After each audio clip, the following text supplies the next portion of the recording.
朋友们好，欢迎来到文月的节目。王慧珍的哥哥照顾了母亲足足9年，母亲走后将存款全给哥哥，只留妹妹一本书。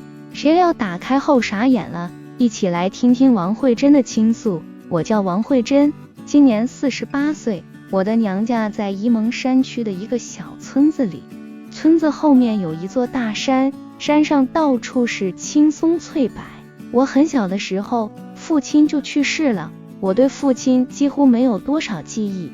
比我大3岁的哥哥一直在保护着我，每当在学校里有人欺负我的时候，哥哥就会挺身而出，去把那几个调皮的小子赶跑了。平时爷爷奶奶家的好东西基本上是留给哥哥吃的，爷爷奶奶喜欢男孩子，他们觉得将来哥哥要挑起这个家庭的重担。每当哥哥从爷爷奶奶家拿到好吃的东西的时候，总会悄悄地分给我一半，有时是一个桃酥，或者一块饼干，或者一块糖。哥哥初中毕业之后就回村干活了。哥哥长得很高大，他15、16岁的时候就能推着独轮车去地里推一大车子地瓜。我高中毕业之后没有考上大学，就跟着村里的姐妹去了南方打工。我在一家南方制衣厂上班，因为我心灵手巧，由最初的一名车间工人一直干到了车间主任。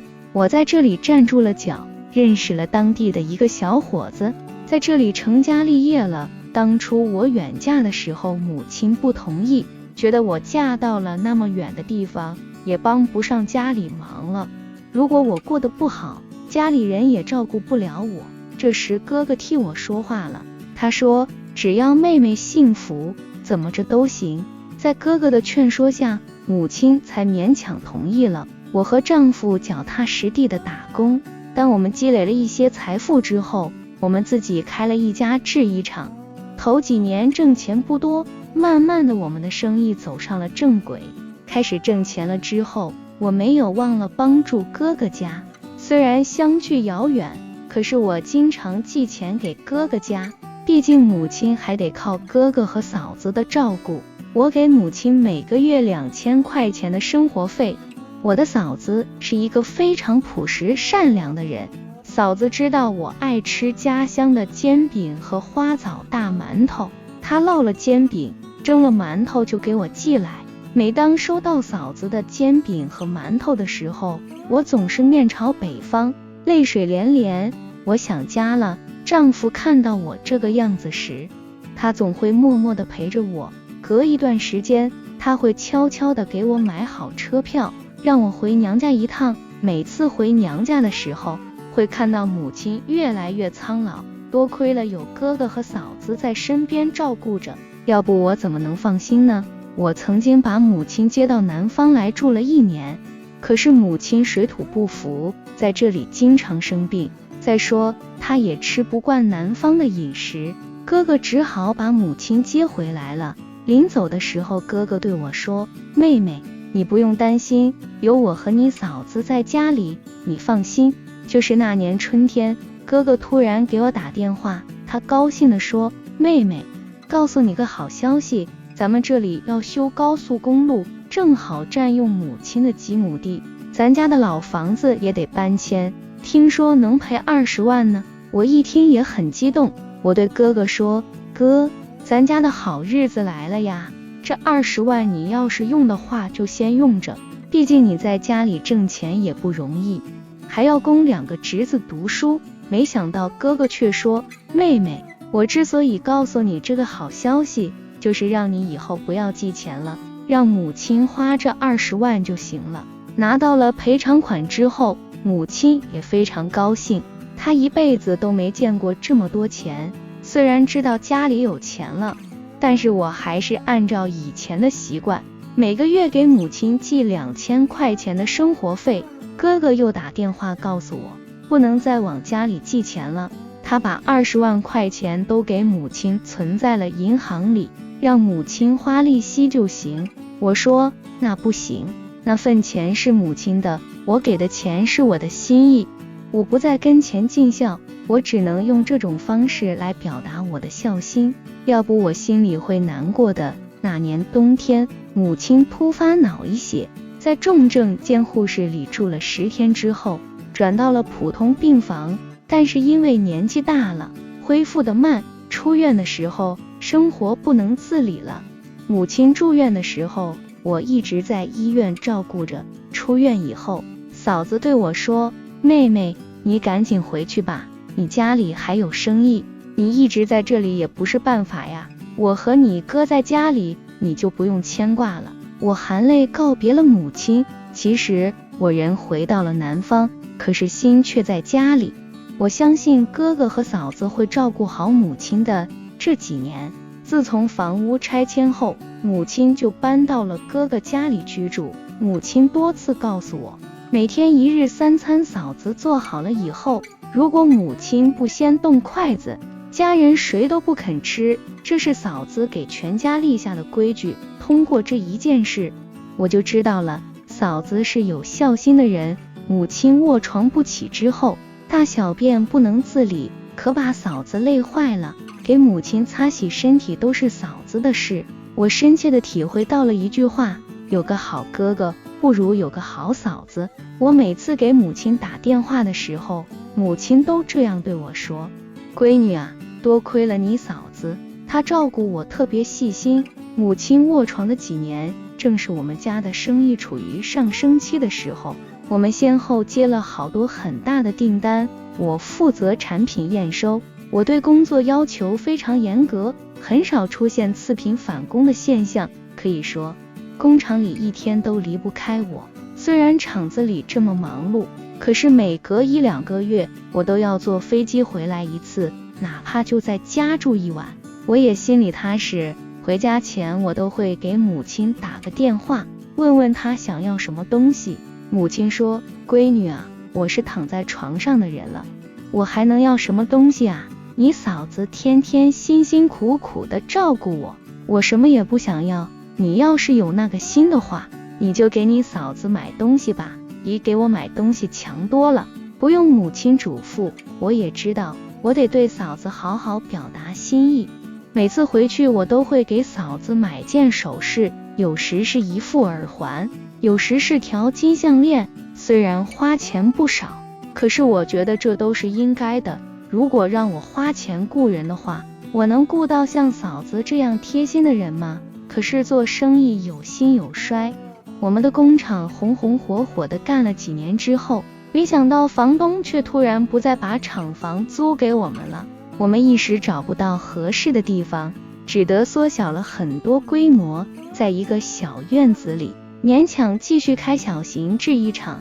那几年我们几乎没有挣到钱，小打小闹的就是勉强维持工厂的费用，能开出工人的工资。那年我公公又突然查出了胃癌，去了北京和上海治病，花了很多钱，真是屋漏偏逢连夜雨。我们家的经济状况一下子跌落到了谷底，可是日子过得再难，我都没有给娘家人说过一句。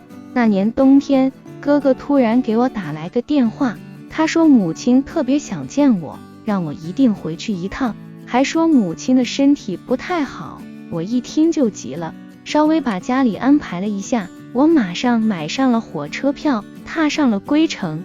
那几年我家经济条件不好，不用说坐飞机、高铁我都不舍得。我到了家之后才发现，母亲比以前瘦了很多，眼睛都没有力气睁开了。哥哥说，那2天母亲一直念叨我的名字，说想见我一面，握着母亲的手，我的眼泪哗哗而下。我回来3天后，母亲安详地离开了人世。母亲的去世让我肝肠寸断，我多年没有在母亲面前尽孝，远嫁的无奈此刻都化作了缤纷的泪雨。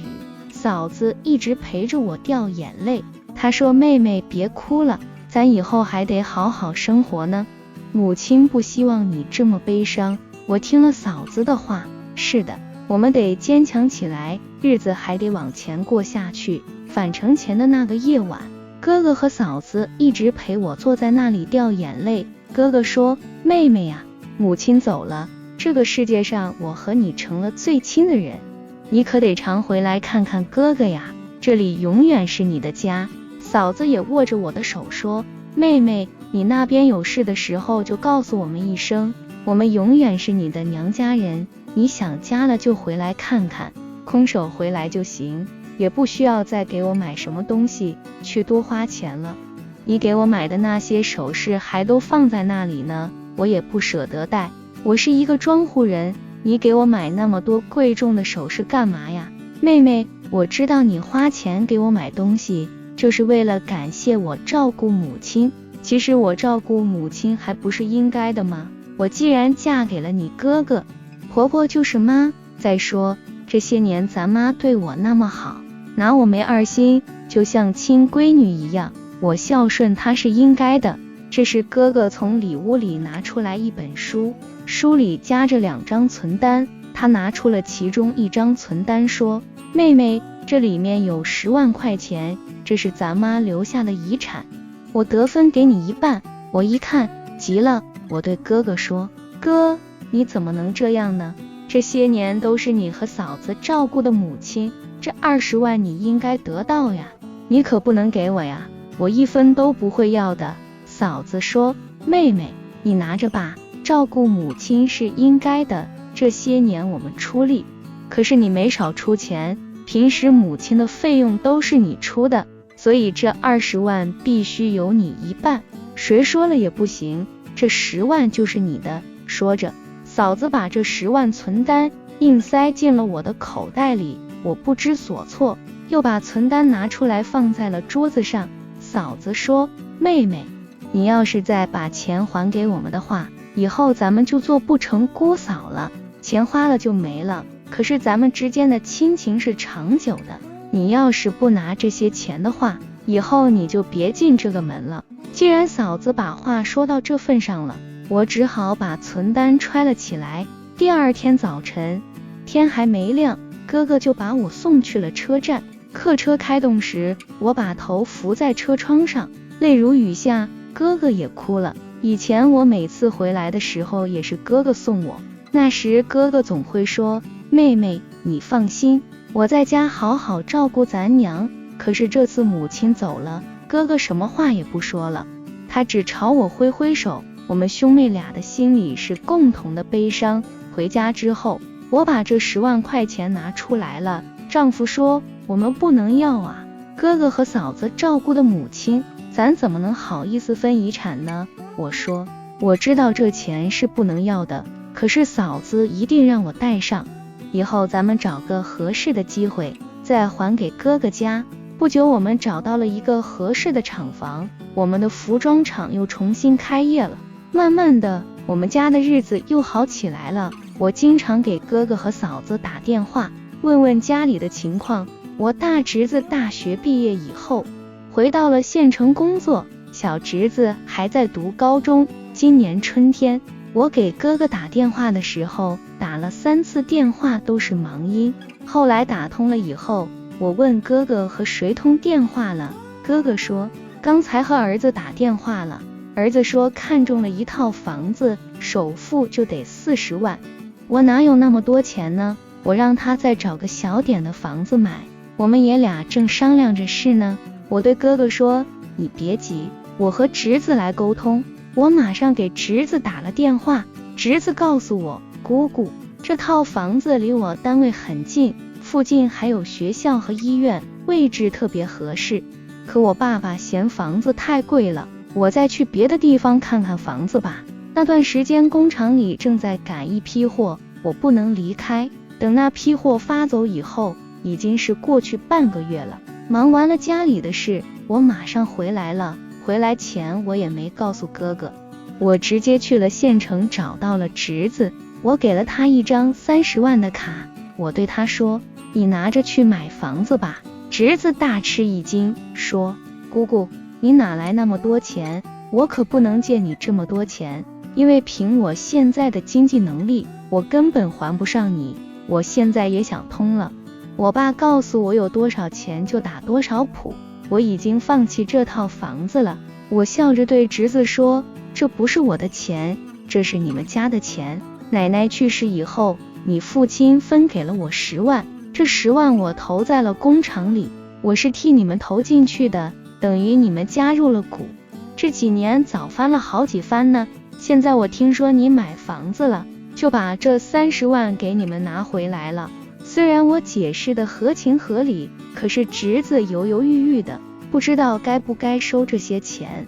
我们一起回到了哥哥家，当侄子对哥哥说了这30万之后，哥哥把眼一瞪，说：你以为姑姑真的像他说的挣钱那么容易吗？10万这么简单就能翻成30万，天上掉馅饼吗？你还看不出姑姑给你这30万是想帮你的忙？哥哥非常倔强，他说什么也不肯要这30万块钱。我说：哥，既然我没打招呼就回来了，我就是想帮侄子买上房子，你们要是不要这些钱的话，我也不走了，你们看着办吧。我终于帮侄子买上了房子，了却了哥哥嫂子的一桩心事。家和万事兴，争着不足，让着有余，家人之间就得将心比心，和睦相处。父母活着的时候，大家齐心协力，好好孝敬老人；父母不在了，兄弟姐妹之间也得好好相处，谁有难处了就帮一把，血浓于水的亲情是什么也无法代替的。今天的视频就先分享到这里，如果你也喜欢这个视频，并且让你深有感触，希望你能分享给身边的人，期待与您的互动。感谢您的收看，我们下期再见。